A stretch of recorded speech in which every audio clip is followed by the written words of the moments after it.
Hey everybody, today we've got an epic showdown between two Dons. It's Don Lemon against Donald Trump in this 2024 matchup. And this is another one suggested to me in the comments. So we all know Donald Trump. He energizes the base. He does well in the Rust Belt. The establishment hates him. Most corporations hate him. What most people would consider to be the elites, they hate Trump. Don Lemon, he would appeal to that liberal establishment, the wealthier and higher educated places. And Trump has a ton of baggage. Most of the time, it seems to have little impact. Lemon has some scandals of his own. I think Lemon speaks to a much narrower slice of the electorate. I don't think working class voters are really going to be excited for Don Lemon. I think voters in the suburbs, they're probably more turned off by Trump than they are turned on by Lemon. So that's going to create an interesting dynamic. So let's get started in Alaska. Even though they have ranked choice voting, I still think that will be over 10 points safe for Trump. Hawaii is obviously going to be safe for Lemon. Now we've got the West Coast, Washington, Oregon, California. Those will also, of course, be safe for Lemon. Now let's talk about Nevada.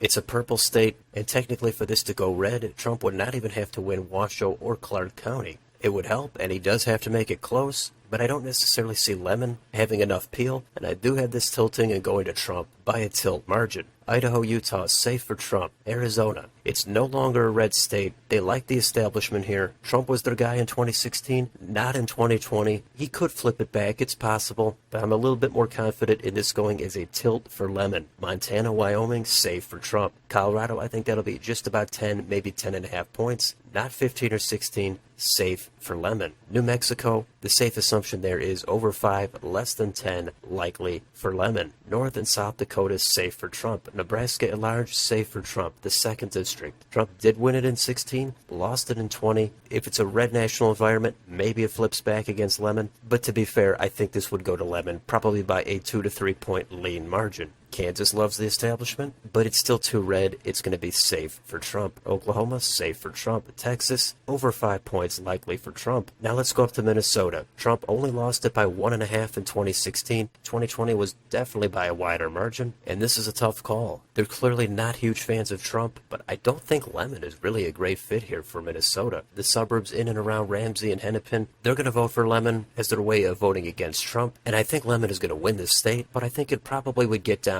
just under 5 points. We'll say 4.5. Leans for Lemon. Iowa, that'll be very high single digits, probably 9 to 9.5, likely for Trump. Missouri, Arkansas, Louisiana, over 10, safe for Trump. Now let's go to Wisconsin. This might be the pinnacle swing state. They just reelected Ron Johnson, and a lot of people on both sides would probably say Lemon can't win this state or Trump can't win this state. I think it would be close. I think Trump could get a little more vote out of the western and driftless part of the state. Even if he loses a little bit in the wild counties, I ended up going with a tilt for Trump, probably close to a 1 point margin. Illinois, safe for Lemon. Michigan is another Rust Belt state, just like Wisconsin. It's tough to say with Trump on the ballot going against someone like Don Lemon. It's a little bluer than Wisconsin. I wasn't sure, but I went with a tilt for Lemon. Indiana, safe for Trump. Kentucky, Tennessee, Mississippi, Alabama, safe for Trump. Down to Florida, Trump's home state. This is a fairly easy call. I think Trump will win it probably by 6 or 7, likely for Trump. Now we got Georgia, and it's usually all about the Atlanta suburbs. They're not a fan of Trump. I don't think they're really going to be a big fan of Lemon, so it would be close. Maybe Lemon boosts black turnout by a little bit. In the end, I had to make a decision, and I settled on a tilt for Lemon. South Carolina, safe for Trump. North Carolina, leans for Trump. Let's go to Ohio. This, I think, will just barely clear 10 points. Safe for Trump. West Virginia, safe for Trump. Up to Maine at large. This will be likely for Lemon. The 1st District, safe for Lemon. The 2nd District, I think, will hit 10 points, just barely, for Donald Trump. Lemon, not a good fit for the district. Now we've got New Hampshire. This is going to go to Lemon. You might say likely. I probably have it at just under 5, so leans for Lemon. Vermont, New York, Massachusetts, Connecticut, Rhode Island, and New Jersey, Delaware, Maryland, and Washington, D.C.